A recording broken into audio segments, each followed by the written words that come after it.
What's going on, ladies and gentlemen, and welcome into another edition of the Fantasy Formula here on the Betting News Network. I'm your host, Danny Burke, alongside, as always, the intern Alex Bowling, and we've got Matt Oh, Pisani. He yeah. is producing in the background here on the Betting News Network. Again, you can follow along at Your Betting News for myself at Danny Burke 5 and at Bowling Alex for Alex's. We'll go through tons of fantasy questions that we have received throughout this week in our mailbag and questions we received throughout the show. We'll do head-to-head matchups for each respective position as we've done the past several weeks. Our producer Matt has given us some good ones to go through for quarterbacks, running backs, receivers, and a tight end proposition. We'll also tell you which players you should look to target in the waiver wire if they're still available, which guys you could consider dropping. It is the playoffs for a lot of people's fantasy leagues, but the show doesn't just pertain to your fantasy football matchups in the postseason because, hey, if you hadn't made it, well, you still got DFS, you still got props, and just outright analysis in general. So tons to get through here in NFL Week 15. Alex, how did Week 14 treat you, partner? Well, I tuned into Red Zone, and in the first 5 minutes, all I heard was blank TV static for about 15. So that was a great start to my weekend. Yeah, that was wonky. I thought it was just a me problem because we were having a lot of wind and snow in Chicago, and then I got a text and I was like, all right, thankfully that is everybody experiencing those problems. But Red Zone not making a good case with that and the additional commercials that are going in. So I don't know. Hopefully they have it figured out. But no, pretty good week. I think I went 4-1 in my 5 leagues. So there you go. Secured a couple playoff spots. I got just one playoff matchup I'm looking forward to, and the other ones did not go as good for me as planned, but there's been a lot of moves for teams, obviously at this point of the year, and mine included, even for the ones where we're playing for the Toilet Bowl and for the playoffs as well. So we can get that kicked off with our waiver wire ads and drops. I want to start because I want to start with this team specifically because the later we get in the year, and we've been vocal about this, and everybody knows it. I mean, you're going to have limited options, but it does seem like it's kind of opening up a bit more once the desperation levels are getting higher. Some teams are kind of bowing out, but specifically, I would say, I mean, I'm kind of scouring this in general, but with the defenses is now when you're seeing a bit more value on teams that you wouldn't necessarily consider. Now, every week is different based on a matchup, but we have a better idea of what to expect for each respective team. And later in the year, we know that weather is going to play a factor. So my must add, and a team that I did pick up for NFL Week 15, Alex, is the Bears defense and special teams. This has a chance to be one of the coldest games ever played at Soldier Field. Now, typically with weather conditions, wind is the main factor. But when it's as cold as it is and you have the matchups that we do, this is going to make an impact. So I like the Bears defense and special teams a ton. You're going against this Browns offense that, came alive. Shedeur passed for over 300 yards. Credit where credit's due. But it's the Tennessee Titans on the other side. And again, it is bear weather. Yes, the Browns playing cold weather too, but the Bears really take pride in that. You're coming off a loss. 39 is the game total here. And I just don't think Shedeur is going to be anywhere close to replicating what we saw last week. Not that he's not capable of it, but it's just a really tough circumstance all around. And you look at the Bears and what they love to do offensively. We know it's running the ball. They're one of the best rushing offenses. And it got me to thinking, I mean, I wonder how they stack up with time of possession. They're actually 4th in time of possession in the NFL. So if that holds true and the Bears can somewhat expose this run defense like we saw Tony Pollard did last week, but more importantly, the Bears have been doing it against good defenses for the better half of the past month, then they should control it and limit the opportunities of Shedeur Sanders and company, who in general are probably going to be looking to run the ball with Quinshon Judkins, who really hasn't been that efficient, and going against a Bears run defense that is bad but can make a statement this week. Bears lead the league in turnover differential. If you don't have them, you're looking for a defense to add, Alex. This is my go-to team here with the Bears defense and special teams. Gotcha. I don't hate the take. I really don't. I have nothing to really counter that because, I mean, obviously, Shedeur is not going to be heaving it, 35 times down the field because we're in that cold weather. So we're gonna rock with Judkins, and that's really the only thing that they kind of have to focus on in that game. Wow. But one team that isn't really known for their defense, but they've really kind of been getting up there, The Jacksonville Jaguars against the Jets. Mhm. Obviously, Jets kiss their season goodbye. Um, they have nothing going on offense, and the Jags are 13.5-point favorites at home. Mhm. So when I look at defenses, I look for teams that are at home and are favored by a significant amount, because odds are those are going to be your blowout games where you're seeing 26-3, and I think Jags are going to stop the run. Nobody knows who's at quarterback for the Jets. Justin Fields, whatever injury he has now. Tyrod Taylor didn't show up to practice on Thursday.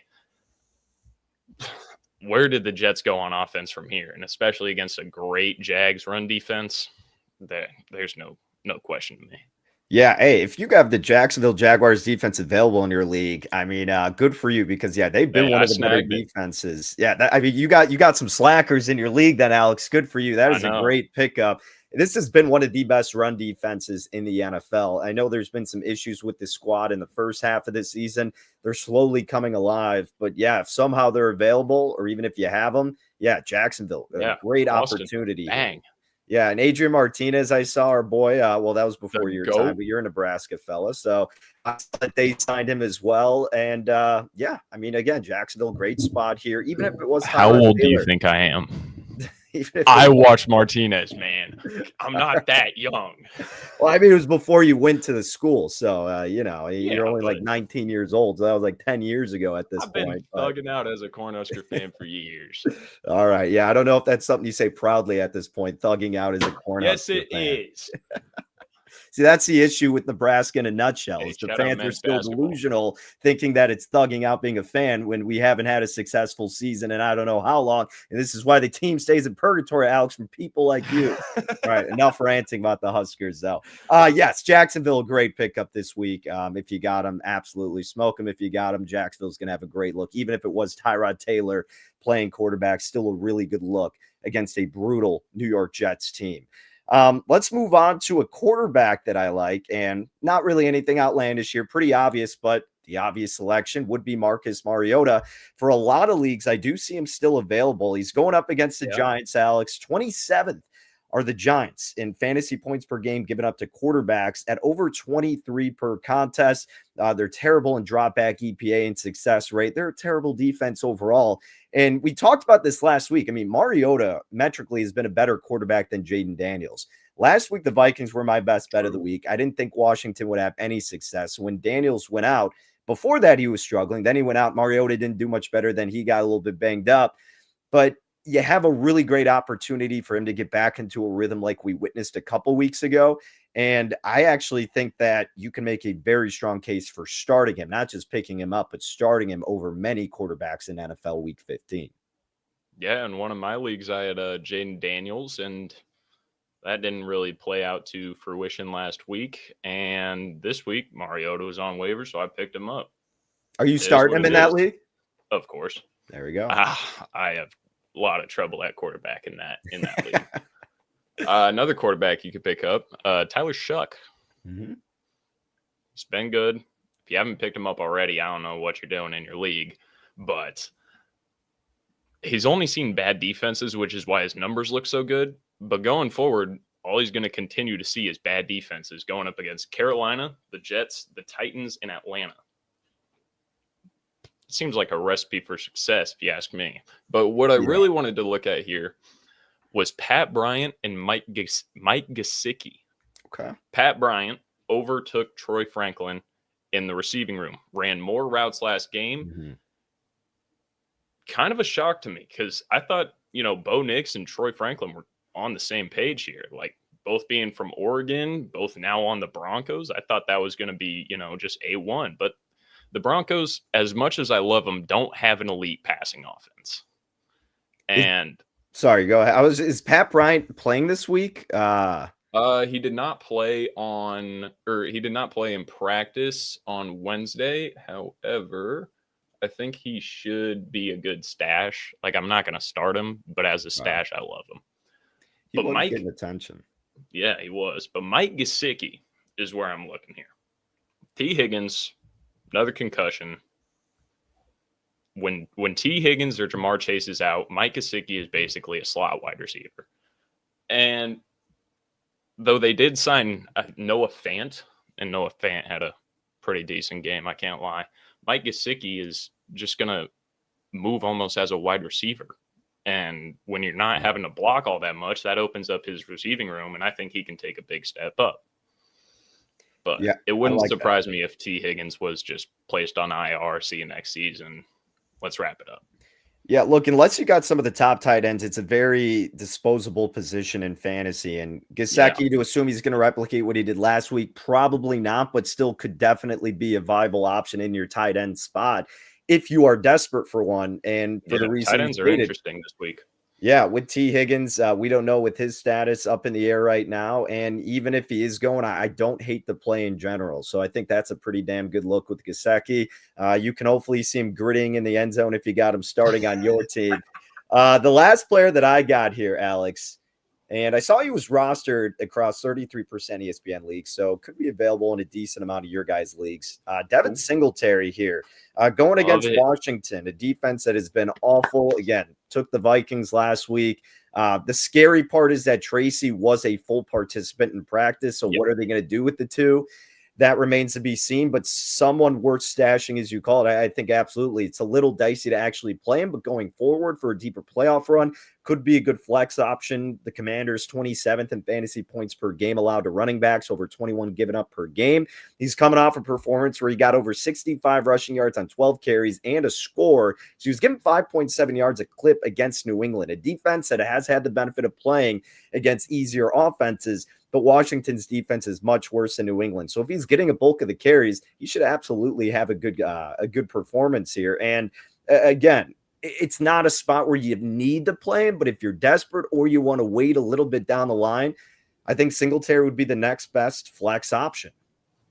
Yeah, he was my pickup of the week last week, even regardless of the bye, just because I was hopeful that, well, I don't want to say hopeful because I'm not going to prey on Tyrone Tracy's downfall, but if Tyrone Tracy was out, he would be a stud on my fantasy team, Devin Singletary. So absolutely. I love that. Yeah. Oh, damn, it's Austin. What's going on, Austin? So he's got Harrison and T. Higgins. Both are questionable right now. Would you start either Evans or Godwin tonight? We were actually talking about this before the show, Austin. I picked up Mike Evans in a couple leagues.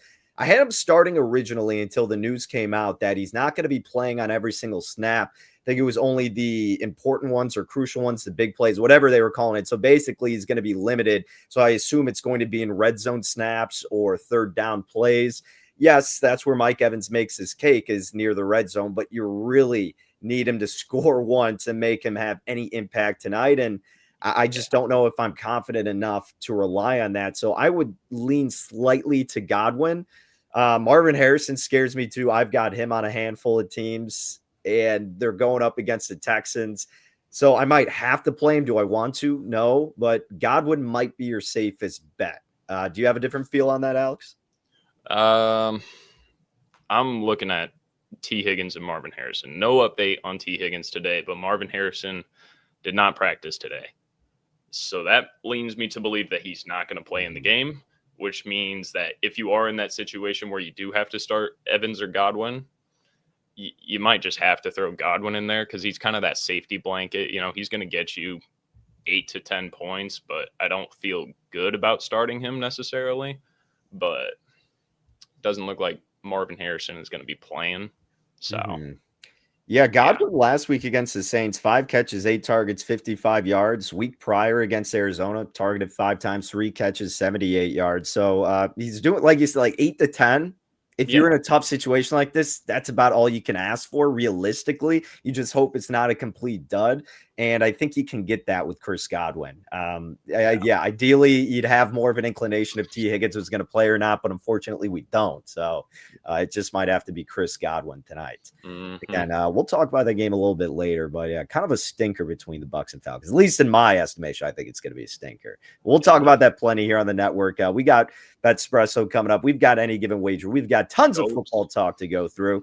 And now we got to talk about players to drop in NFL Week 15. I am excited to talk about this one. I've got one player. I was thinking about another, but the matchup led me to not saying it. That player was Jordan Addison, but I still think you could hold on to him just because if you're desperate. Cowboys defense, not bad. I think it's okay, and I did do this myself. If you need to drop someone, for that person to be Xavier Worthy, wide Oh my receiver, Kansas days. City Chiefs. He's not getting any consistent production whatsoever this season. He's not scoring in double digits. He hasn't had more than 4 catches in his past 5 games, Alex, and he hasn't scored since week 6. Now, he's been serviceable, but if you're looking to win in the postseason, if you're looking to take a step up, Worthy is showing that he's not that guy. And you're going up against a fairly respectable Chargers defense. Definitely has their lapses, has their gaps in the secondary. They have been vulnerable. Hurts obviously was a disaster, but he did make some good throws, and perhaps Worthy could be that guy. You're just not getting the volume there to make it worth it. So I think you're actually okay dropping Worthy going forward. Yep, that's who I was looking at as well. But another one, if you haven't already, which you might have, but just any of the Bears wide receivers, especially DJ Moore, I think now that they've established this ground game and they can see what it has become, I don't think we're going to be seeing a whole lot of Caleb Williams chucking the ball down the field when they have such a good duo in that backfield. So DJ Moore wouldn't be a bad drop. But no, I was looking at Xavier Worthy as well. So you kind of chopped my legs out right there, but that's okay. Hey, that's what great minds think alike. The obvious choice. We had to go to it. And yeah, DJ Moore, I completely agree with you. It's clear that him and Caleb don't have a lot of chemistry. The offense is not running through DJ. Rumors speculating about the Bears trading him off after this season because you have the emergence of Luther Burden. You could always pick someone else up, trade for someone else, get someone on the defense if you're trading away more. There's a ton of options. And in this specific matchup against one of the best defenses in the NFL in Cleveland, I can't imagine DJ Moore is going to be a focal point, if at all. And Rome Odunze did go back to practice. We'll see what his status is. But in general, very tough week for the Bears receiving core.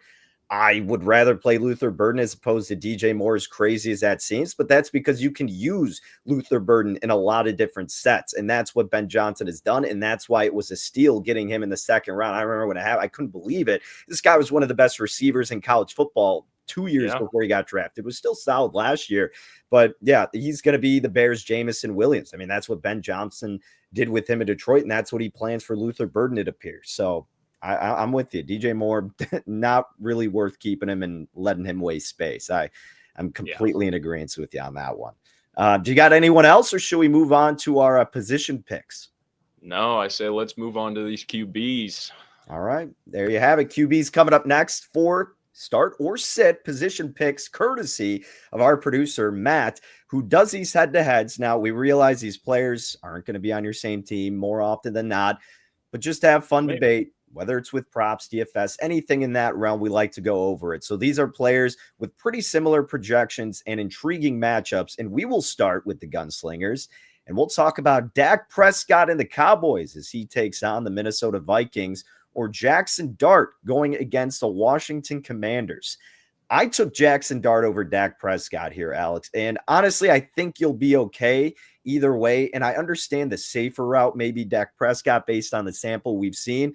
But if we're going off of matchups alone, I mean, Jackson Dart clearly has the better edge here. The Vikings still have a very solid defense. We've seen that be evident time and time again. You got a little bit of momentum. Season's not completely over after demolishing the aforementioned Commanders. And the Vikings are giving up the second fewest fantasy points per game to quarterbacks. Washington gives up the 26th most. As I talked about last week, same deal this week. Washington dead last in dropback EPA. They're 30th in dropback success rate. J.J. McCarthy got 3 touchdowns against them. And again, that was my favorite bet of the week. I couldn't believe that with Jaden Daniels coming back, people thought the Commanders should be a favorite. Perfect spot for Minnesota. I don't think defensively it's a perfect spot from this week, but I don't think Dak's going to be able to thrive as much as we've seen. I know CeeDee Lamb did return to practice, so obviously it's going to be imperative to monitor that. But Jackson Dart against one of the worst defenses in the league. Hopefully he could protect himself more, stay in the pocket with the lack of pressure from Washington. And I think all of that just gives him a slight nod here. I'm not as passionate. Like if someone had a really strong argument to Dak, I wouldn't just sit there and bicker with them for hours. But personally, I would lean toward Dart. No, yeah, I'm also going with Dart on this one. Because Dart, he's just kind of like his aura almost just makes him play good. I know that's like kind of weird to say, but he carries himself with confidence. And against a bad defense like this Commanders defense, his ceiling is just so high. Like I could easily see him going for 30 points in this game. Mm-hmm. And with Dak, he's the safer route. You kind of said verbatim what I was going to say. But Dak's the safer route, but against his Vikings defense, even with CD, it's going to be a tough matchup. And like you said, second least fantasy points to the quarterback position. Mm-hmm. It's hard for me to justify starting Dak over Dart. All right, we are in agreement there with those quarterbacks. Let's see if we are for the next set of guys. Marcus Mariota, I already talked about him a little bit going against the Giants, or Jared Goff in a revenge game, if we still want to call it that, against the Los Angeles Rams. I'm pretty high in Mariota, but I'll let you take the floor first, Alex. Who you got? I got Goff rocking with the revenge game narrative play, but Mariota has looked solid. Like, obviously, he's played to a high level, but I think Jared Goff, when the Lions are in a spot that they need to win to make the playoffs, they almost have to have one of those Jared Goff indoor massive throwing games. And it's the highest total, one of the highest totals of the week, at sitting at 55 points between the Lions and the Rams. So it's got shootout written all over it. I'm going to rock with my man Jared Goff, but I don't hate starting Marcus.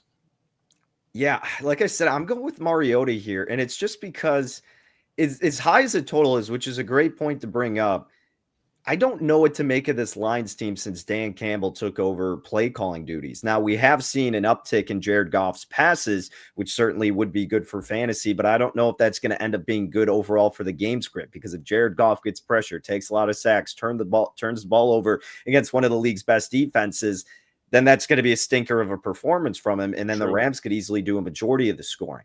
I don't think Goff is a bad play, but I would just be a little contrarian here and think there's a bit higher upside for Mariota because of how bad this Giants defense is. 27th in points per game given to quarterbacks. They're 26th in dropback EPA, 21st in dropback success rate, as we discussed. The Rams are second in dropback EPA. They're 12th in fantasy points per game given up to quarterbacks. And it's just like a scary game overall for Jared Goff and the Lions. And if the Rams can somehow, even though the Lions do have a good run defense, but if they can somehow get their running back tandem of Williams and Corum to overcome the strength of Detroit's defense, well, then the time of possession is going to swing in favor of the Rams, and you're going to get urgency and panic from Goff, which we know they don't perform well in. So I do give the slight nod to Mariota, and you get the rushing upside as well. I think Goff will be fine. I just think the ceiling's much higher for Mariota in this given situation. And that's a fair take. If you need boom or bust, I'd rock with Goff. But if you want that consistent, safety blanket of 19, 20 points from your quarterback, Mariota's probably your go-to. Well, no, so I'm saying the opposite. I'm saying I think there's a bigger boom for Mariota than there is for Goff. I think you're going to be safe around 15 points with Jared Goff, 14 at the worst, maybe 15. But I think he's going to be capped maybe at 20 or something. Mariota could explode for mid to upper 20s in this game, I think, because of how bad the Giants defense is and because of his rushing abilities as well. I'm going to go against you then. Because with Mariota going up against the Giants, you're not going to see a very low floor from this man. So I don't think there's really a big boom or bust. I think you're going to see consistent, 18 range points, but he could also go for 25, 27, somewhere in that range. But with Goff, like you said, going up against the tough Rams defense, if he does get those turnovers, that's -2 every time he has a turnover. For sure. So if you need a boom or bust play, I think that Goff is good for that. But I think Mariota has a safer floor. All right, fair enough. So, they'll be a good matchup. Both games are good. No, hey, we love it. We love going head-to-head, baby. We might be doing it on this one, especially after what we saw last week. Jalen Hurts against the Raiders, projected for a little bit over 20 points, or Drake May, potential MVP, against the Bills. Division showdown, second meeting. He's projected for over 21 points. Who do you like here, Alex? May. I knew it. I got Hurts, baby. Oh, man. After losing 4 fantasy points on one play? Yeah. I don't know if I've ever seen that before. That was kind of crazy to watch. All First right. you throw a pick and then fumble it Yeah, on the that same was play afterwards. truly impressive. And you knew that there was a greater than 50% chance that game was ending with him throwing a pick. It was such a bad game, and it's encapsulated what we've seen from Hurts this season and the Eagles as a whole. Yet they're still right there at the top of the Yeah, division. They're still somehow. going to be fine. A team that most people probably, well, maybe they do want to see him, but I still wouldn't want to see this championship team. But I like Hurts in this spot because of their opponent, Las Vegas Raiders. It's a bounce back Fair. spot for Jalen. And for a team to be a double-digit favorite, yeah, that should benefit the quarterback. But in an offense like Philly, you would think, well, they're not going to let him throw it that much. But Alex, at the same time, they need Hurts to have a competent outing, right? You need your quarterback to have Yeah. confidence and swagger and to get him into a rhythm. And this is the perfect situation for that to happen through the air. But then he can also kill you with his mobility, which they've been slacking in, but what they need to utilize more, because when they did, it worked against the Bears and the Chargers, but they just strayed away from that. They got screwed with some holding calls that kind of took away some of those points. But you also need to do the tush push. Why in the hell did they not run the tush push on the 2-yard line against the Chargers? The Bears must have broke them when they stripped it from Jalen Hurts, because now they're like afraid to do it. It's mind-boggling. But assuming they get back into what they do best, I think Hurts can play well enough in this game going against a Raiders defense that's 24th in dropback EPA, 23rd in dropback success rate. Conversely, with Drake May, I get it. Hot hand right now, MVP. Yep. The Bills' strengths reside in their secondary. They've been outstanding. They're top 10 in dropback EPA and success rate. And in that first game with the Patriots and the Bills, May didn't really play that well. Stephon Diggs had a great game, and that was the only success that May had. He didn't throw any touchdowns in that game. They couldn't get the running game going whatsoever. And I know Buffalo has one of the worst run defenses, but they're slowly improving. I think that Travion Henderson, we know that he has been inefficient. I think that he'll be relatively contained. Clearly, I like the Bills in this game. I bet them outright. But I think that that will also then limit Drake May and his ability. It's tough to beat a team twice in the division. They haven't played anybody. I don't think they're frauds, but I don't think they're as good as their record indicates. And the Bills are 5th in fantasy points per game allowed to quarterbacks. Las Vegas is 18th. I get it. It's gross. We just witnessed it on primetime, and all we see is good things from Drake May. Go against the grain here. I think you'd take Hurts over Drake May. And I love the way you approach that. Your whole analysis makes clear sense. But like, if Steph Curry is shooting 10 threes, he's made his last 6 of 7. Pause. Oh my God. Grown ass man saying that, by the way. If he's made his last 6 of 7 threes, are you going to tell him not to shoot the ball? No, you're going to ride the momentum. So it's kind of the same when it comes to Drake May. If he's slinging it for 250 yards or more a game, and you sprinkle a couple touchdowns, he's got a little bit of a rushing upside. I don't see the Bills, it's going to be a close game. And I think the Bills can contain him to an extent, but I don't think you want to go against the hot hand in this situation. And Jalen Hurts, on the contrary, been kind of the opposite of that. We haven't seen his rushing and passing upside very much all season. So yeah, just to go with the trend, I'm gonna trend with Drake May here. Now, I completely get that, but you also have to kind of realize you're taking every matchup into account specifically. Like, just if you're playing roulette and it hits red 10 times in a row, doesn't mean you blindly bet it's still the same percentages every time, right? It doesn't mean someone's due or it's going to be the same. So that's why I think, because the Raiders defense is as bad as it is, and then you factor it in with the necessity for your Super Bowl winning quarterback to need to start looking like a Super Bowl winning quarterback, this is a spot to get him back into a rhythm. And he is developing that connection with A.J. Brown we've seen over the past few weeks. So clearly that's finally ticking up. If you can just limit the turnovers, which we would think he can against the lowly Las Vegas Raiders, then I think this is a spot to where he can give you a good performance. It's not to say that I'm, advocating for sitting Drake May. I just think this is going to be a really tough game for the Patriots. And I think they're going to fall back down to earth. And again, that offensive output we saw from them in the first go round really wasn't good. He Diggs was great, but again, no passing touchdowns from May. The Bills thrive with their pass defense. I don't like the Patriots at all this week. But again, you're right. He is the hot hand. It doesn't mean you neglect it, but I think you got to put a little bit more stock into the matchup specifically too. Yeah, no, and I love that. And obviously, you're not going to be having both of these quarterbacks in most leagues, Mhm. right? But no, I like this. It's you're not starting one over the other, but I like this discussion we're having Mhm. because no, it's just real fun. Uh, I pulled up 18 birdies right here. My handicap is 10.5. Oh, So you got me beat, Alex. I'm a couple higher than you. There we go. a couple. Maybe we should hit the links, man. Come We might on. have to, baby. I like it. How often are you getting out to the links? In the winter, never. Well, Uh, obviously. no, but spring, summer, fall, usually twice, maybe 3 times a week. Okay, I thought you were just gonna say twice or three times. I'm like, there's no way you're a 10 handicap. Not a week. But yeah, there we go. All right, good deal. Yeah, we'll have to get out there. I got to play with Shags too. Shags a big golfer, so we'll have to see Oh what yeah, his let's handicap run is. it. Let's do a little Yeah, scram. we're getting into the running backs right here, OG React. We're talking about Henderson in this next one, but against Judkins. So you'll kind of get our idea of Henderson, and then I'll talk about Kyron a little Mhm. bit later. So we'll bring it all full circle. Travion Henderson, though, for our next matchup that Matt set up for us, or Quinshon Judkins. I love this debate for these two because I actually hate both of these running backs this week. Me So too. yeah, I'll let you set the stage though, Alex. Take it away. If you had to choose between the two, who would you be picking? I'm gonna rock with Judkins hesitantly. Now the Bears have been good against the run as of recent, but with Travion Henderson and Ramondre Stevenson, last week they saw a 50-50 split yet again. And the last time Okay. Travion Henderson played the Bills, he had 6 carries for 24 yards and 2 catches for 3 yards. You do the math, that's 4.7 points.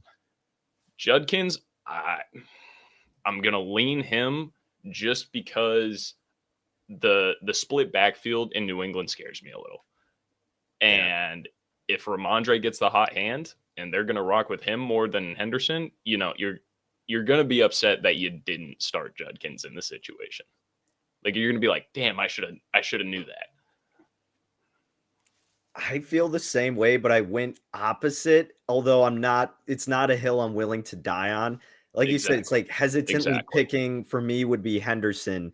And look, the case is made to sit both of these guys this week. I mean, the Patriots have a terrible run game right now. I know that Henderson Yeah. still shows up in highlights, finds his way into the end zone. You make a great point. I mean, Stevenson is still being a vulture in several situations, but the Patriots are 30th in both rush EPA and rush success rate. They're getting just 3.9 yards per carry, tied for 28th in the NFL, and that's gone down to 3.3 over the past 3 games.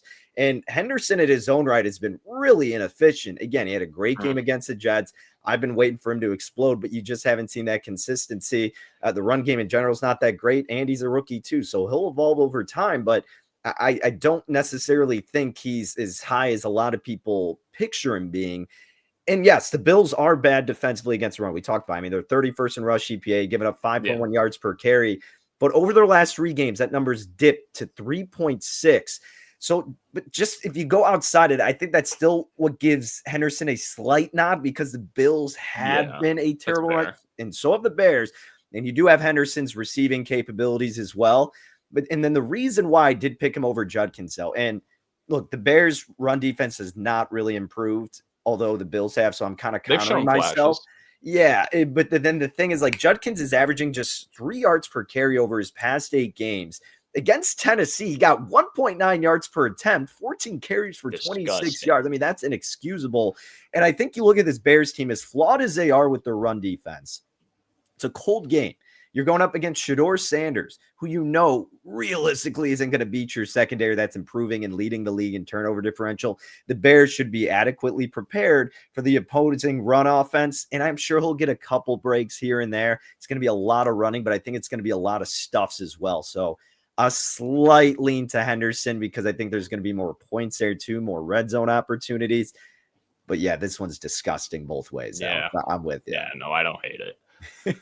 It's such a gross matchup. I would be in a blunder if I had to pick between these two in an actual league. So yeah. All right. Well, we got a little bit more enticing of a matchup here. We'll just do one more with the running backs. We'll talk Breece Hall as he faces the Jacksonville Jaguars, projected for a little over 12 points, or Jaylen Warren and the Steelers on Monday Night Football against the red-hot Miami Dolphins. He's projected for just under 12.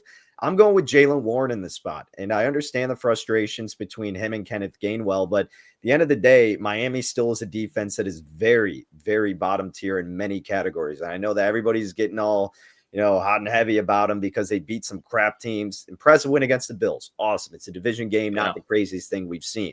But Miami's still giving up 28, or they're 28th in yards per carry, 26 in rushing yards allowed. They're 16th in fantasy points per game given up to tailbacks. The Steelers love to run the ball. That was the first time we saw what looked like vintage Aaron Rodgers last week. But if they can run it and find success that way, they're fine doing it. That's their bread and butter. The Steelers could easily be winning. They're trying to run down the clock. Warren's going to be featured. Conversely, Jacksonville's probably going to have a heavy hold rather over this Jets team. And then with Breece Hall on the other side, it's like, well, you got to pass somehow. And like you said, we don't know who's going to play quarterback. So because of that, you can't really set up the run game as efficiently as you'd like. And Jacksonville's got a great run defense. They're second in rush success rate, fifth in rush EPA, fourth fewest fantasy points per game given up to running backs. To me, it's pretty clear that it's Jaylen Warren in this spot. Yeah, I'm right there with you. That Jags defense is holding people to the fourth least fantasy points in the league. Mm-hmm. And with the struggles of the whole Jets organization, Breece Hall is the only somewhat shining light in there. And I just don't see how he is going to get you fantasy value unless he breaks out like an 80-yard run, which odds are we're not going to see that. With Jaylen Warren, yes, you do have Kenneth Gainwell sharing snaps, and he's kind of taking away some of that receiving game. But the odds of Jaylen Warren finding success in the red zone is going to be a lot higher than it is with Breece. So that's what I have on that. All right, let's transition over to the receivers. We'll rifle through some of these. Yeah, speaking of Ibuka, we're talking receivers. I don't want to trust anything Ibuka personally. Nope. Yeah, we're in agreement there. But we'll see if we're in agreement with Zay Flowers or Jacoby Myers. Who would you rather start? Zay Flowers going up against the Cincinnati Bengals, worst defense in the NFL, or Jacoby Myers, who's had the hot hand since joining Jacksonville, taking on the New York Jets. Who you liking this one, Alex? I like them both. And I wish I could say that, but if I had to pick one over the other, I'm going to lean Zay Flowers. And the reason for that is the Jags, they're probably going to get up big. And when they get up big, they're going to hand the ball off to ETN. Bashal Tutin, by the way, in concussion protocol, probably not going to play. So I love ETN this week. But with that being said, when it comes to Zay Flowers, that's probably going to be a lot closer of a matchup. We saw it, 2 weeks ago when Joey B, beat down that Ravens team. But I think it's going to be a lot closer this week because, like you said earlier, you're rarely going to see 2-0 sweeps in divisional games. Right. And with Zay Flowers, he had 7 targets in that game. So he's seeing the volume. Now, granted, he only hauled in 2 for like 7 yards. I still think Zay Flowers' upside here is pretty high compared to Jacoby Myers, who's kind of going to be out on his ass when they're running the ball up 30 points on the Jets.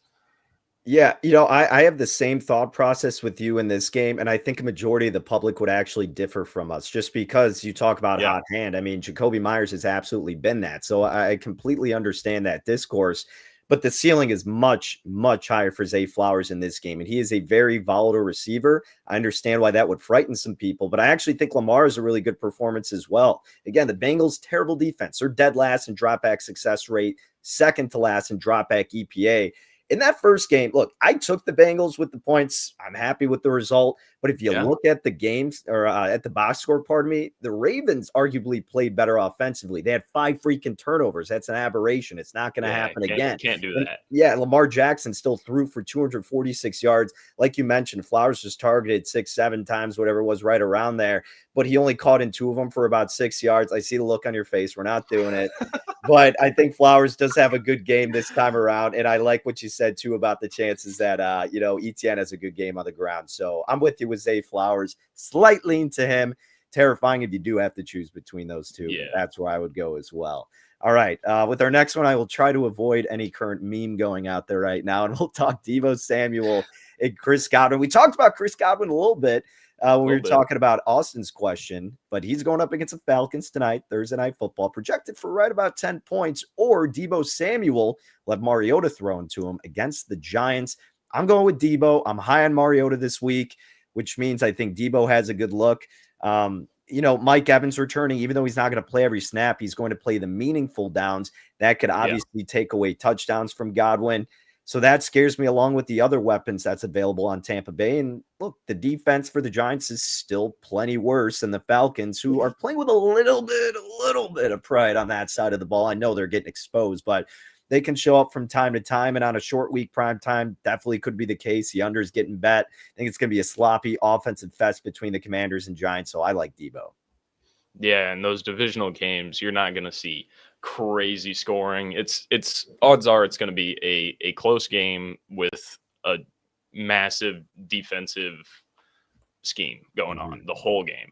So I don't remember the last time I've seen Chris Godwin put up massive numbers, but with Deebo, he had a pretty solid game against one of the best defenses in Denver and against a very much worse defense with the Giants. I don't see a reason why Deebo can't find success, especially with that chemistry he kind of developed with Mariota.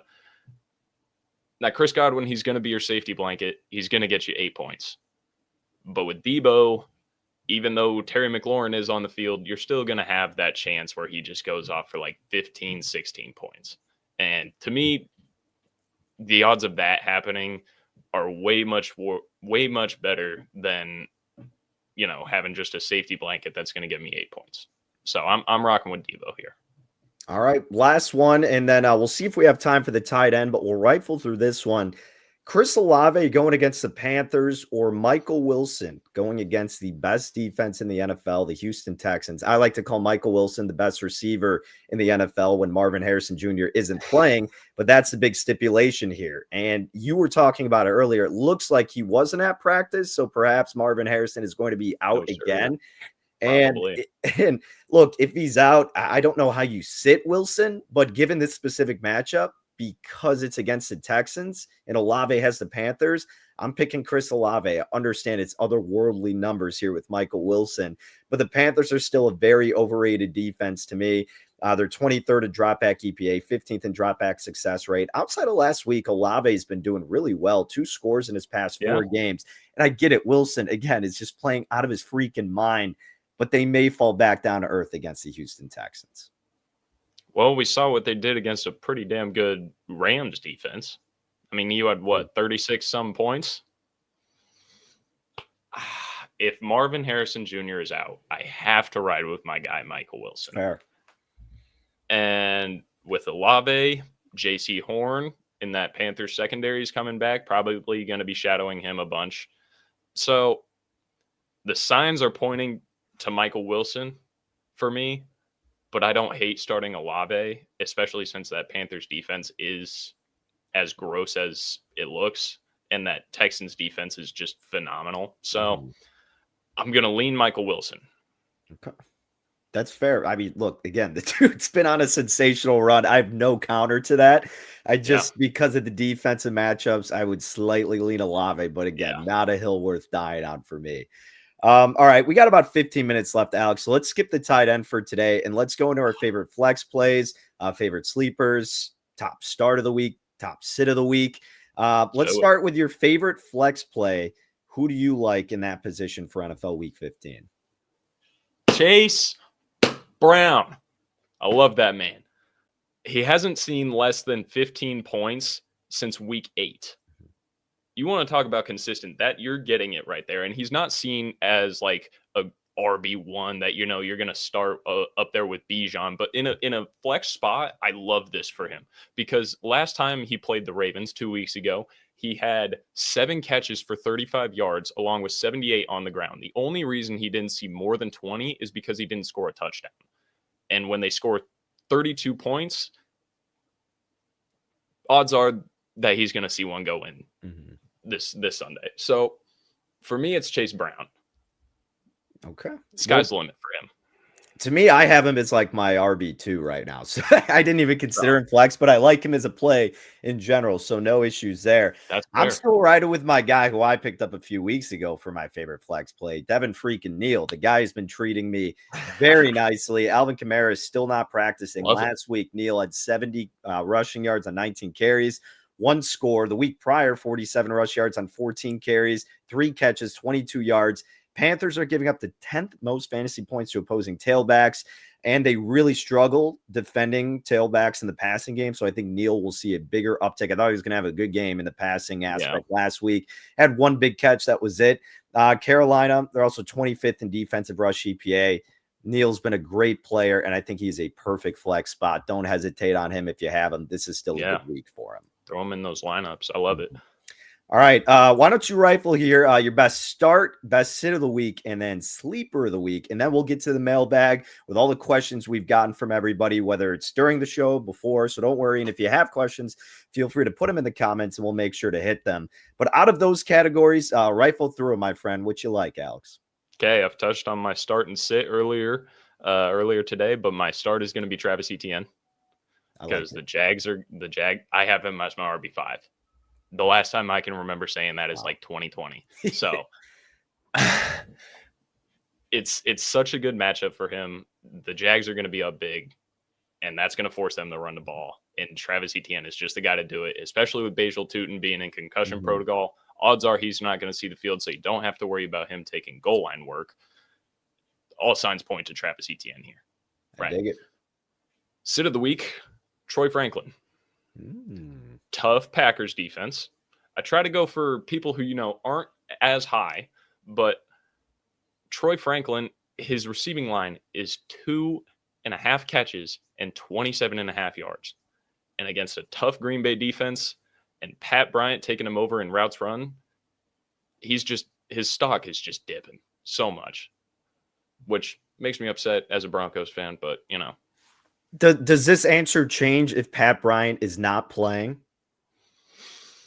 I want to say yes, but again, it's the Packers defense. Still tough match. So I'm not the biggest fan. I think there are a lot of other options you can pivot to, but I digress. Okay. Sleeper of the week, Chris Rodriguez, running back out of Washington.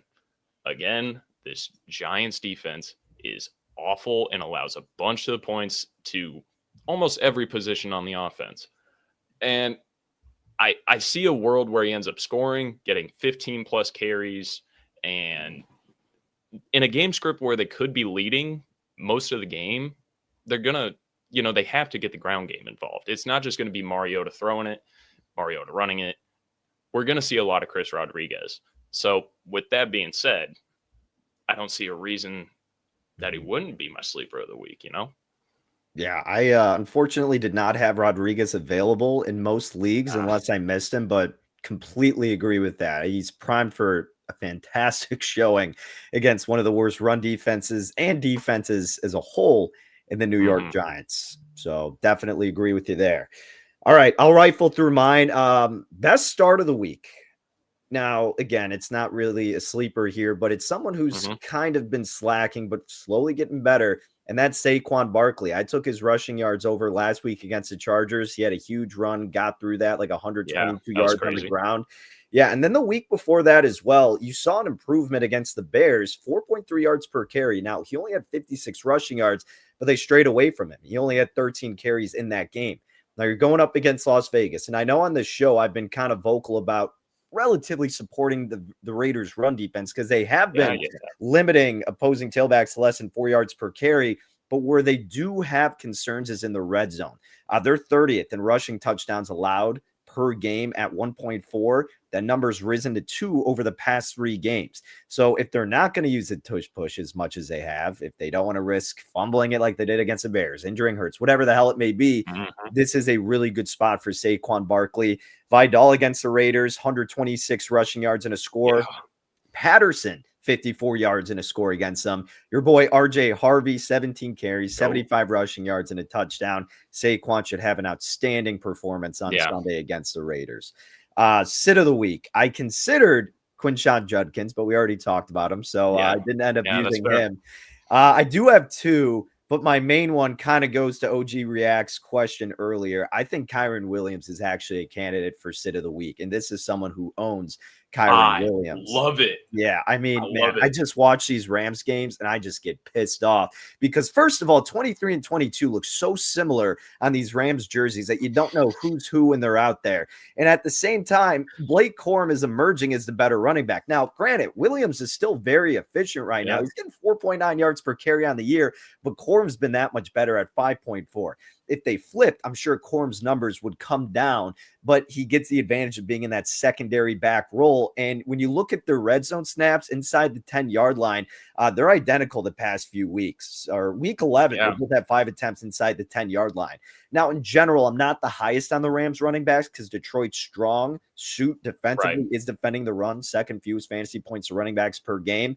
And just because of the Blake Corum aspect, I don't hate sitting him if you have another viable option. So Kyron's still been putting up numbers. I get it, but it's only a matter of time before it completely lopsides and goes toward Blake Corum. And I don't even know if Blake's going to have a good game. I just think Kyren may not have a good game in general, even if they don't split it. Appreciate it, Rusty. So that's my one with Kyren Williams. And then Alex, the other one I was wanting to talk about too. He's been a hot quarterback play, but now he's going to fall down. Jacoby Brissett. It's simple. It's the matchup against Houston. First in EPA per play, third in success rate. Drop back EPA, Houston's first, second in drop back success rate. They're giving up the fewest fantasy points per game to quarterbacks. So, I won't be doing that with Jacoby Brissett this week, taking my shirt off, that is. So, no celebrating for Jacoby Brissett in that fashion because I think he has a bad week. Sleeper of the week, I've got 2. I consider this guy a sleeper because I've been so down on him and Houston, and that's Woody Marks. I think he is going to have a good performance this week against Arizona. Last 5 games, he's getting the volume, over 18 carries, only 63 rushing yards, but you're going up against Arizona, who's 25th in rush success rate, 21st in rush EPA. They're giving up the 4th most fantasy points to running backs. If Houston wants to take some of the strain off of Stroud, which I'm sure they'd love to do, Woody Marks is there to help you out. So I like Woody Marks. And then we talked about him. Won't spend too much time. Marcus Mariota against his Giants team. Terrible. I mean, I think Mariota is absolutely worth a start here. Giants 27 most points given up per game to quarterbacks, 30th in overall EPA, 29th in overall success rate. So got a couple in some of those categories, but it's a pretty fascinating week. Anything that you seem to kind of like the Kyren pick. Was that your favorite out of the ones that I dished out? Do you agree with that? Yeah, 100%. I love that take. I was considering putting him there, but he's a little too high caliber. I like to aim for scary. Like it's his backfield at the end of the day, but Blake Corum is like just sneaking in there. Like he had 2 touchdowns last week. Yeah. A touchdown the week before. And Kyren almost looks like he's getting pushed out. We know he's not, but man, Corum looks good. That he does. All right. We've got about 6 minutes or so left here on the fantasy formula before we hand you off to BETSPRESSO and then any given wager. BETSPRESSO is going to be talking hoops, but of course we'll be talking Thursday night football. Before we head out, we're going to be taking the mailbag questions that we got before the show, during the show, or anything added right now. So let's start with some that we received here. Matt, if you want to throw one of those up on the screen. From Connor O'Neill here. Debo, McConkey, or Devontae Smith, Waddle, Metcalf, or Wilson. Seems like he's got a lot of options here, my man. Jeez. Sutton or Ibuka. Right? Let's start with the first one. Debo, McConkey, or Smith. I like Smith. Scares me. I would rather take Smith over McConkey, believe it or not, because I actually still have a little bit of faith in the Kansas City defense. I would go with Debo. We talked about him earlier. I think there's high upside for him. Yeah, for Not sure. one that I keep saying, like, I wouldn't die in the hill of picking him out of those, but if I had to, I'd probably lean toward him. I like Mariota, hate the Giants D. I'd pick him. What about you? Yeah. Just gonna make it short and sweet. I love the Debo Samuel play this week, but it's almost a coin toss between him and Devontae Smith for me. Because Devontae Smith has been looking good. Granted, he has AJ Brown, taking some action away from him. But in my rankings, these three guys are really close. I got Devontae Smith at 20, Debo at 21, Lab McConkey at 27. So it's a very similar story for all three of these guys, but I think Devontae Smith or Debo Samuel. And if you want to lean Debo for Danny's immaculate analysis of that one there, I'm right there with you. Yeah, and here's the thing, like with Herbert's situation, if they're bringing pressure, I think that's going to hinder McConkey. Smith is a complete boomer bust. They could just be giving it to Saquon the whole game. So I think Debo is going to be your most consistent effort out of the three. They said Waddle, Metcalf, or Wilson. Talked about Wilson, matters about Marvin. Waddle against Pittsburgh could absolutely have a big game against a weak Pittsburgh secondary. Same could be said with Metcalf. However, I would say Waddle or Wilson because Metcalf in that offense, when we talked about Jalen Warren, I think they're going to really hone in on the run game like they've done many times. And you're kind of selling high on Metcalf. So then it's a debate between Waddle or Wilson. And I'd probably go Wilson, even though I picked against him with Olave. But with the Dolphins, I think they're going to come back down to earth against Pittsburgh. Tua, colder weather, all this. I get it. It was the Jets last week. Achane's been carrying them, though. So I think Wilson has the higher upside out of the three, which isn't crazy to say. Obviously. Yep, right there with you. Again, Waddle's been good ever since Tyreek left, but ever since Marvin Harrison Jr. has left, Michael Wilson has been that guy, and it is very hard to go against averaging 30 fantasy points a game when he's out. So, all right, Alex, I'll let you handle this one because it's your boy Cortland Sutton or Ibuka. Who would you pick between those two? Is the last of Connor's question. Oh, I don't like Ibuka at all right now, honestly, because one, he's kind of just deteriorated as the season's gone on. Like, he was a rookie of the year favorite. Now he's really not. But especially with Mike Evans, Jalen McMillan, Chris Godwin, those are three very good, serviceable wide receivers that are all going to be taking like routes run from Ibuka. Whereas with Cortland Sutton, he's the clear-cut wide receiver one in Denver. So yes, tough matchup against the Packers, but that's who I'm going to be rocking with just because he's kind of like far and away just the Broncos' best pass catcher. Yeah, you're not wrong. I'd lean a little bit toward Ibuka. He did have a touchdown he dropped and should have more opportunity for passing, I would think. I trust Baker more than I do your boy Bo Nix, but not too passionate about it. All right, what do we got next here, Matt? Let's see what other questions before we got to hand this thing off. I know we got some from our fellas, and then we got one from Mikey. Half PPR, you pick two. Bucky Irving, Saquon Barkley, RJ Harvey, Michael Wilson. I would say Saquon, I'm incredibly high on him. And then I would go Michael Wilson. Yeah, Saquon and Michael Wilson. Broncos tough matchup. Yeah, Broncos tough matchup against the Packers. You mentioned it. And the Falcons still can be a good defense. They have a little juice in them. Yeah. Yeah. So just for that, I mean, Saquon's going to have a big game. Odds are Michael Wilson's going to do some crazy stuff. Yeah. So with the reports we've seen from Marvin. So, all right, our boy V is coming up next. He's wondering if we would take Pickens or Nico Collins, Travion or Genty. I hate Travion this week, V. And as someone who owns Genty, he has had some good performances, but he's also on the worst offensive line. He's terrible team around him. But I mean, the Eagles have been a bit vulnerable against run. So I'd go Genty. And then with Pickens or Nico Collins, I would go with Pickens. CeeDee Lamb, questionable. Houston, I don't think they're going to want CJ to throw as much as you would have him do so in the past. If they can get Woody Marks going, which I have him as one of my top sleeper plays, I think they lean on that. So that's how I would assess it. Yeah, I'm going to be rocking with Nico here, George Pickens. He's great, but CD is coming back.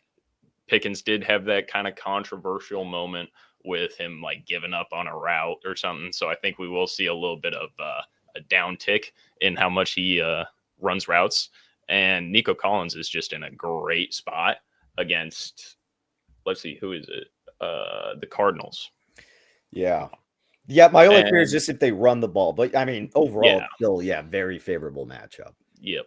And then I'm going to lean Genty just Mhm. because Trayvon's 50-50 backfield split with Ramondre scares me. Genty does have receiving upside, and there's not really a whole much else I can say about that one. All right. Well, there you have it. It's been another show. Alex, great work. Matt, appreciate the help behind the scenes and everybody tuning in, commenting. We appreciate you joining along for another edition of the Fantasy Formula here on the Betting News Network. Remember, you can follow Alex on Twitter at BowlingAlex, myself at DannyBurke5. Do not go anywhere. BETSPRESSO's coming up. You got V, you got SPJ. Sook's here. Apparently, the Bucs aren't on a bye week. I guess it depends on the result of the game. We'll hear from him after this. But stick around, folks. More football action coming up next here on the Betting News Network. See you guys.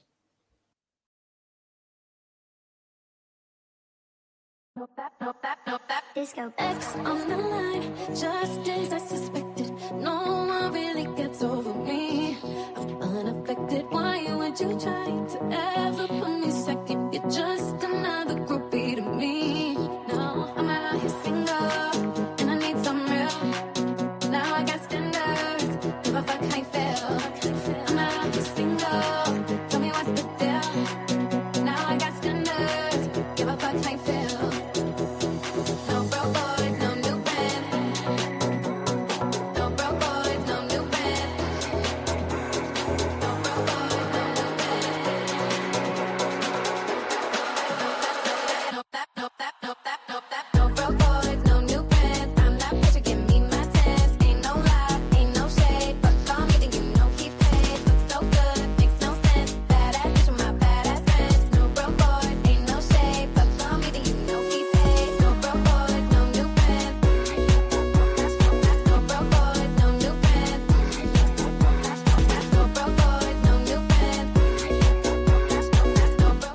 What's going on, everybody? Another hour right here on the Betting News Network. Welcome to your afternoon BETSPRESSO. Excited to have you with us. Hope you guys enjoyed the last hour with Danny Burke and Alex the intern. Let him out of the shadows for the hour every Thursday. I'm such a nice guy.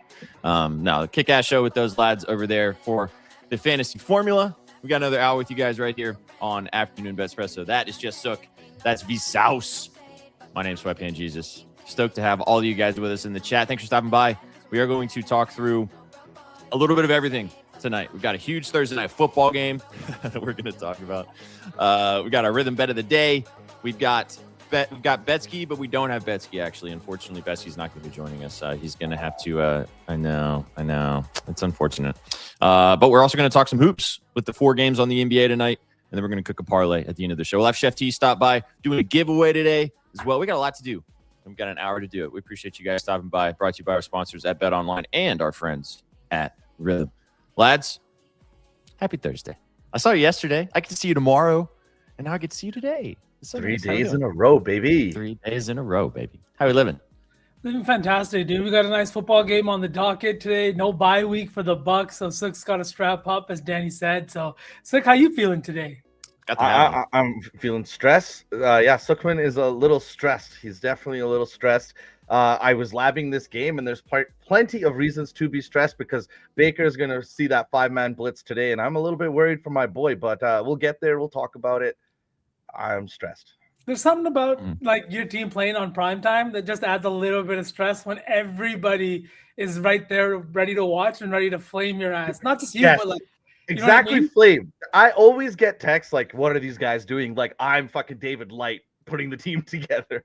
Dude, I got a text as soon as Jordan Love threw the interception, like from 7 Bears fans saying it's over, it's done. And it's part of the process. It's part of loving a team. But... I mean, how many times do we beg on SPJ? Poor guy. Well, I'm about to say I don't know what that feels like. My team has no primetime games this year, so don't know what that feels like. But it's okay. We are going to talk about the fun Thursday night football tonight. Massive battle in the NFC South. Sook's Bucs hosting the Atlanta Falcons. Huge game for the Bucs. Atlanta is eliminated from playoff contention. However, the Bucs, they probably still want to spoil the party for Baker and company. So we'll talk about that. Like I said, we'll dump into the NBA, get after it, and have some fun with you guys. Thanks for stopping by and kicking it with us for the last hour. In honor of me sucking ass yesterday, we're giving away something from our store. I went 0 for 4 on the timeline with my bets posted. I loved my 4 NBA bets yesterday, guys. And we talked about it on the show. Loved them. And of course, shit did not hit. I really think that SGA would have gone over if that game was not a 40-point blowout. We said it. We We're thought like, Booker was the only way they playing. don't play is if it's a 30-point game. And they showed us they made it a 40-point game. And then on top of that, sitting there sweating out Luka over 3.5 threes. I think it hits. I go back after about an hour because the ticket has in green. And I'm like, what the fuck is going on? And I see 3. Text the boys, and what does SPJ tell me? They took a Marcus Smart 3 and gave it to Luka? What the? Yeah. I was watching the game, and you texted me that Luka had 4 threes, and I was like, no, he doesn't. But okay, fine. If they're going to grade it that way, that's awesome. And then I was like, how does as a scorekeeper, how do you mix up Marcus Smart and Luka Doncic? Like, they don't even look anywhere close to Come on, SPJ, some people don't see color. Yeah. Regardless of seeing color, Marcus Smart is like 5 inches shorter, like shit tons of tattoos. Like, there's just a complete difference of like everything. No jumper's not even similar. Like, come on. Dude, But yeah, anyway. Yeah, it was one of those days. But, it happens. We lab this stuff. I like the plays. But in honor of you guys, some of you guys riding with me yesterday went 0 for 4. So to give back for that, I will be giving away something at the end of the show. So stick around. All you got to do to win is be with us for the next hour. If you're in our Twitch chat, you'll be automatically entered. If you're watching this on YouTube or on X, thanks for tuning in, regardless of where you're watching. But if you want to be in the giveaway, come hang out with us at Twitch, twitch.tv/betting news. The lads did not get to my question on the fantasy, and they're kind of talking about it in the chat, which can kind of be our like dive into the game. I asked them if I should start Dak or Baker Mayfield. Obviously, I need to know because Baker plays tonight.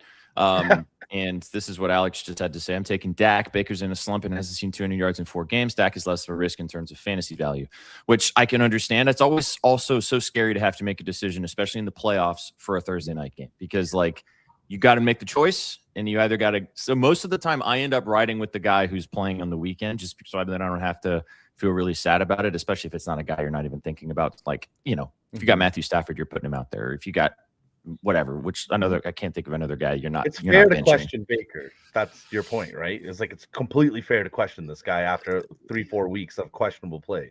The matchup is nice. The other thing about it is the Cowboys don't play until Sunday night, and they play the Vikings at home, and the Vikings defense is pretty nasty. So that's tough. It's a tough matchup, but it's the Cowboys, and I feel like I'm probably going to end up going with Dak, but I really want to take Baker. I don't know. Maybe I'll make a decision by the time we're done with the show today. We're going to also be alive for another hour after us. I'll still be here. These 2 lads will step away, but Adam Kaufman, DB, Danny Burke will be back, and then the 3 of us will be jumping into any given wager to go deep dive into Thursday Night Football and get you guys the moves right before kickoff. So strap in, guys. 2 hours. Let's get after it. Let's buckle up, baby. Content on the channel. I just want to say it's fantastic. You got the new podcast that went off on Tuesday. If you haven't peeped that yet, no plays off. Make sure you go peep that with I Am Thorb, Adam Kaufman, and Sia. It was just fantastic. All vibes, talking about a lot of fun stuff. Then we got any given wager. Just so much new stuff too. Like I love the classics, but the new songs are hitting. I was gonna say Vsauce, the classics like UYU every morning. They got you. Oh yeah, no, absolutely. Shop, I think we forgot to slip that one in there. Exactly. Yeah. It's nice when the new tracks hit just as good as the classics. You know what I mean? Absolutely. When we got even more new classics. We got even more new stuff coming out very soon too. So stick around. We're gonna have some fun. All right, let's jump into this game, boys. Can one of you guys send Chef the link? Because Chef will be joining us in a little bit. I'm sure he'll be around and about here in a second. But let's talk football, and then we will keep it rocking and rolling. Buccaneers. Baker and company hosting Atlanta Falcons. Huge battle in the NFC South. As I mentioned before, the Falcons are eliminated from playoff contention, so this game doesn't really mean anything for them. The rest of the season is purely just about whose season can they ruin at this point, and there would be a perfect opportunity to mess up the Buccaneers season with how they are sitting in the NFC South, especially after losing to the Saints last week. The Bucs looking to climb 1 game ahead of the Carolina Panthers, both of them sitting at 7-6 in the division. In overall rankings right now. Over under set at 44. A little bit of a higher spread than I was expecting. 5.5-point spread towards the Bucs. Kirk Cousins obviously getting another start for the Falcons. You can obviously play into the fading Kirk Cousins on primetime if you want to. Bijan on the screen is probably set to have a bunch of action tonight. How successful he'll be against this Buccaneers defense, especially running the football, we shall see. Bucs have been pretty good stopping the run. But we have a lot of bets to talk about. I've got a few. I'll talk about most of mine more on any given wager. I'll drop them here, but I'll spend a lot of my analysis on that. So I'll pass it to you. You wrote about this game at bettingnews.com, which you guys can go read V's analysis over there if you'd like as well. What do we think of Big Dog? And remember, Sook's here, so I don't remember that he's here. No, I've actually got some nice things to say about the Bucs. The Bucs they've been decimated by injuries this year. Chris Godwin's played less than 6 games. Bucky Irving just played in his 6th game last week, and Mike Evans has played in 4 games, 3.5 really, if you're going to count it that way. It just hasn't been, their season in terms of health. They've missed guys on the offensive line. And the thing that stood out to me the most is the splits with Mike Evans on and off, going back to last season. Their points per game goes up to almost 30 points per game with Mike Evans in the lineup. They're 13-3 with him in the lineup versus 4-10 with him out of the lineup. Baker's QBR drops from about 110 to 89 with him out of the lineup. He is just such a big factor in this offense. And I know what the coaches are saying. People are talking about him being on a snap count, and that's fine. But him being on the field and doing all the things that he does, and that's the exact same thing the coaches said about Bucky Irving and him missing a ton of time. A broken collarbone is not something you want to fuck around with, but it's the kind of injury that's not going to hamper you outside of your cardio work and what you were doing. And it's more about the gap that you've taken from the game than it is the injury. He should be back to close to 99%, I think, if he is, on the field. So I think he's going to have an impact on this game. I think that this is a game where the Falcons are also coming with a little bit extra in the tank. They've already lost to this team opening week, and it really kind of turned their season around. They gave up in the last 2 minutes, I think, a touchdown, and Baker walked it off the field.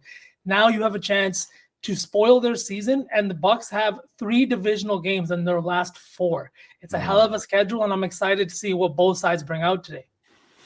That's a really good point. And like I mentioned, kind of leading this into this is this game means nothing for the Falcons from a, standings perspective. Like, their season is over. They're not going to be competing to make the playoffs. At this point, they're just trying to throw wrenches in, especially in their division. And as you astutely said, this is a team that they definitely would love to put an L on that resume. They also beat them earlier in the season as well. So they already have a win against the Bucs, which Sook knows all about, unfortunately.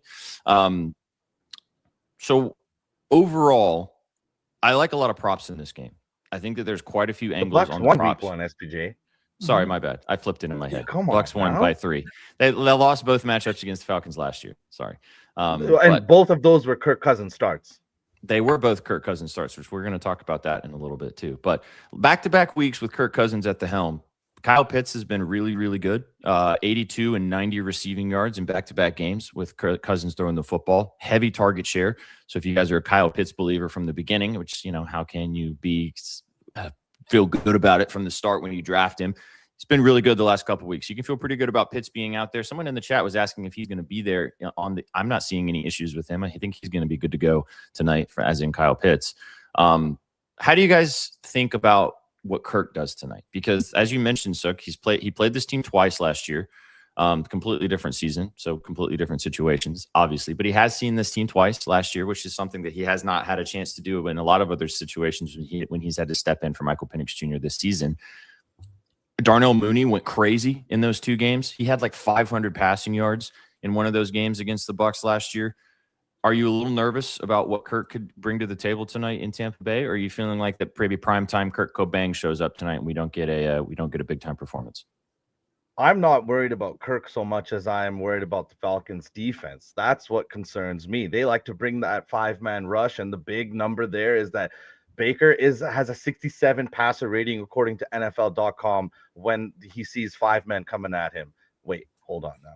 But yeah, I'm very scared for this game because Atlanta wants to play spoiler. We saw last week the Bucs were bad. They failed to execute on a 4th downs. They had a bunch of 4th and shorts, I think 5 in total that they failed to execute.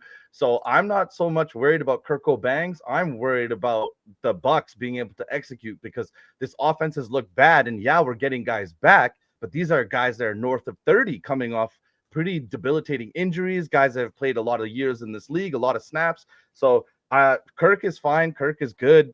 He's an entertaining player, but I'm more concerned about this Atlanta defense playing spoiler than I am Kirk under center. I kind of agree with that. This Falcons defense has kind of made the jump that they were supposed to make. Yeah, The jump that they had no pass rush last year, and now all of a sudden it's a team that gets to the quarterback, that puts consistent pressure on them.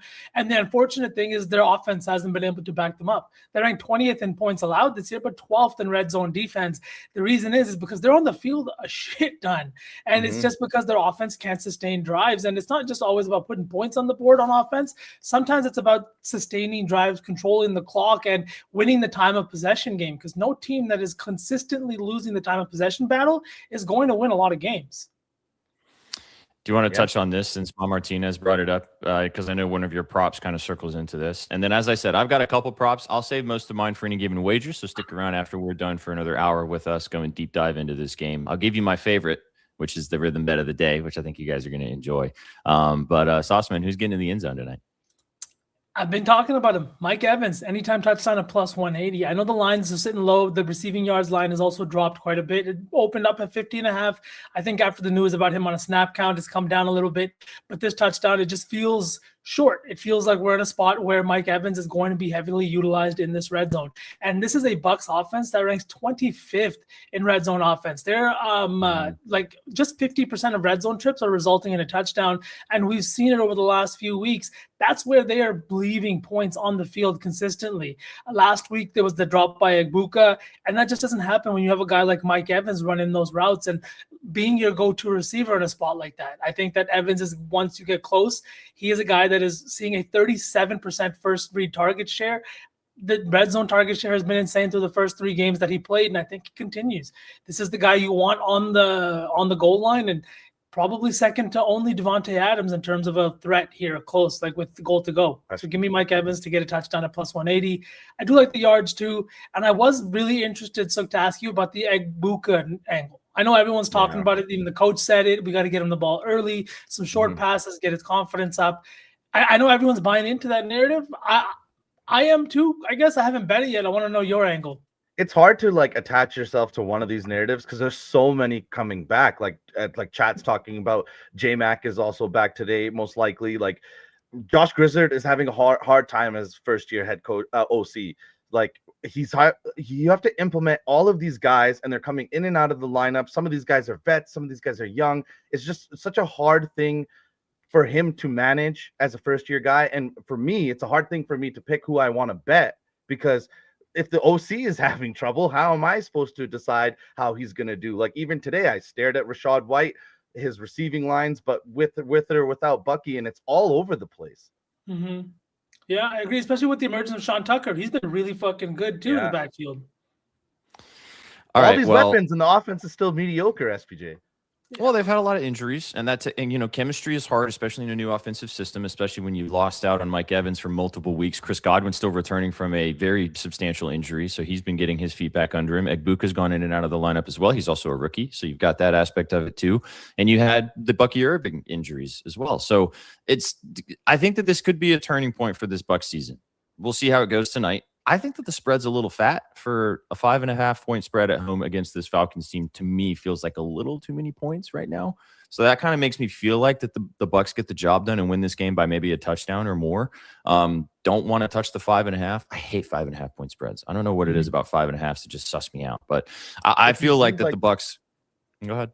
I was just gonna say, if you do like the spread, Baker on the Bucs side, Baker said that they're gonna play angry today, and the divisional opponent beat them last week, and they said they're going to take it out on their other divisional opponent this week. So if you do like that spread, I do think the Bucs try to what's the word here? Tune their offense. Like even if they're up, they might try to swing some plays, do some stuff.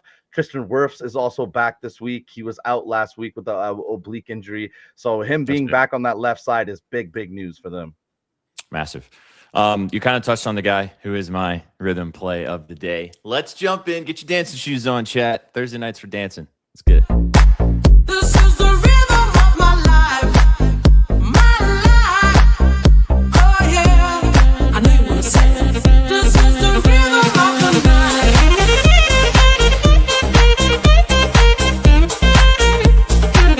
This is the rhythm of my life.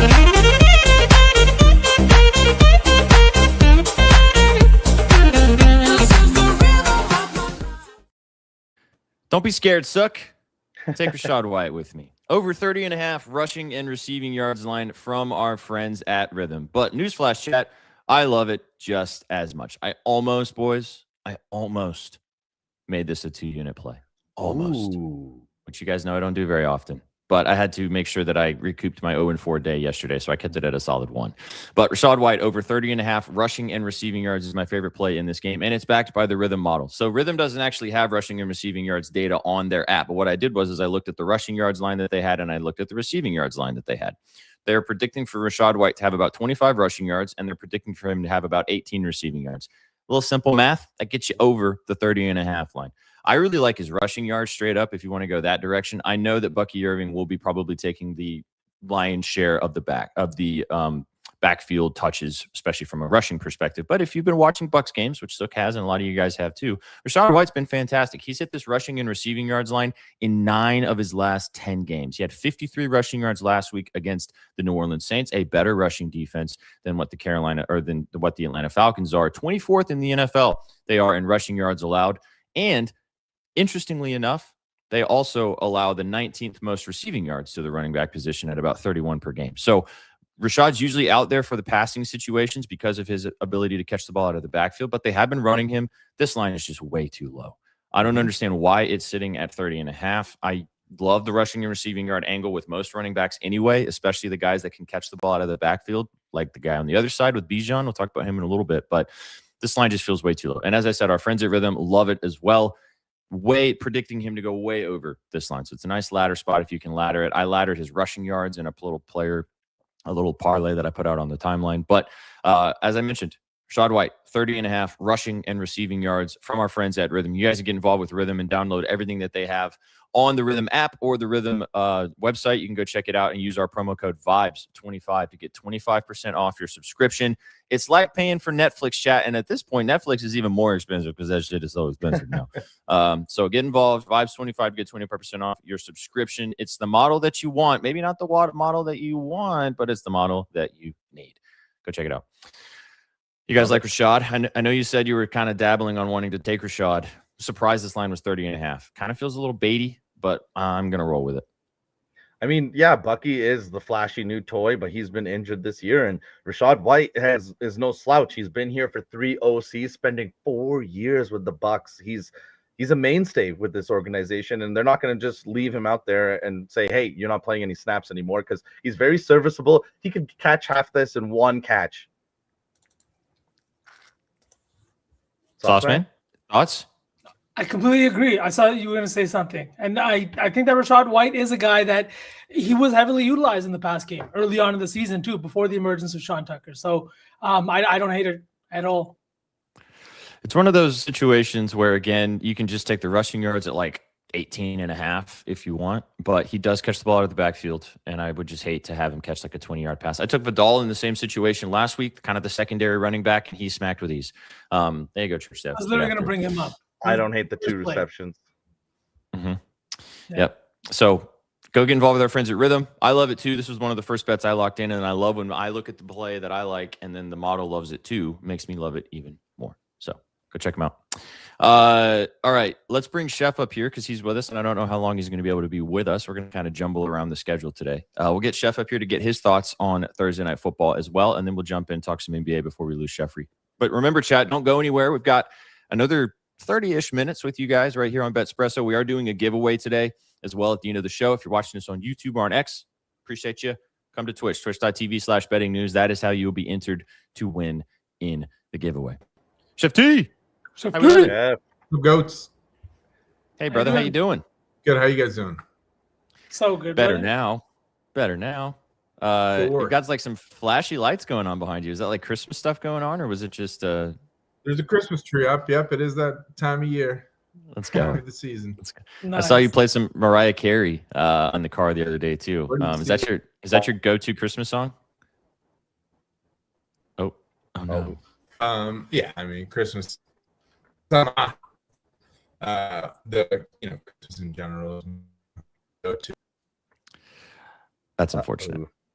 Gotta ask Okay, Santa we'll have for to talk. a connection. We're gonna V passed it to Chef. See who else I hope gets it. not, man. Nobody wants what I had. I'll have what you're not having. Oh my god. Well, that was unfortunate. He's so frozen. Yeah. Yeah, he's frozen now. No, you're still frozen, big dog. Unfortunately. Maybe just leave and come back, Chef. Leave and come back. Try it again. Close all your tabs. Oh, he switched connections. All right, let's see how it works now. Yeah. Right now. All right, that's better. There you go.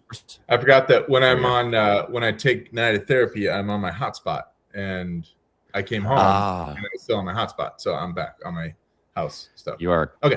Crystal clear now, baby. You look like you're deep in the lab, Chef. What are you looking at?